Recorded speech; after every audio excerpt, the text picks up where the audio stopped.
ලෝකේ හොඳම ආදරේ හම්බුනේ කාටද? අපි දන්නේ නේද? සිද්ධාර්ථ කුමාරයට. හැබැයි ඉච්ඡර ආදරය කරපු ආදරෙත් වෙන් වුණාද නැද්ද? වෙන් වුණා. නේ රාහුල කුමාරයා ඉපදිච්ච දවසේ අර යශෝදරාව දාලා සිද්ධාර්ථ කුමාරයා යන්නේ.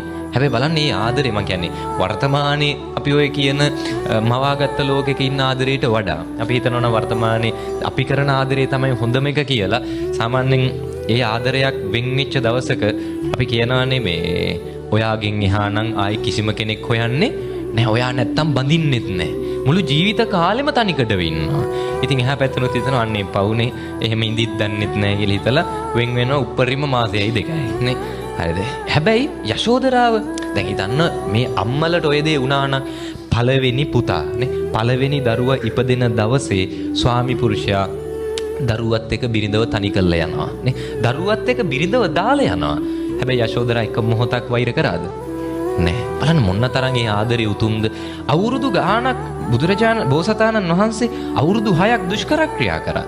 දැනගත්ත විදිහට යශෝදරත් ඒ දුක් ටික වින්දා. තමන්ව දාලා ගියපු මිනිස්සයා වෙනුවෙන් නේ තමන්ව අතෑරලා ගියපු මිනිස්සයා වෙනුවෙන් යශෝදරා දන්නේ බුදු වෙන්න යනවා කියලා නේ. යශෝදරාව දැන් කියන්නේ බුදු වෙන්න කලින් අඩුම බෝසතාණන් වහන්සේවත් දන්නවනම් මම යන්නේ බුදු වෙන්න කියලා අවුරුදු 6ක් දුෂ්කර ක්‍රියා කරයිද? නෑ. ඒක කාලයක් ගියා අවබෝධ කරගන්නනේ. හැබැයි යශෝදරා මුකුත් දන්නේ නැතුවත් ගියපු හේතුව දන්නේ නැතුවත් ඒ ආදරේ ඉස්සරහට අරන් ගියා. ඒතකොට එච්චර වටින ආදරෙත් වෙන් වුණා නම් නේ එච්චර වටින දේවලුත් නැති වුණා නම් සිද්ධාර්ථ කුමාරයට මොනවද නොතිබ්බේනේ.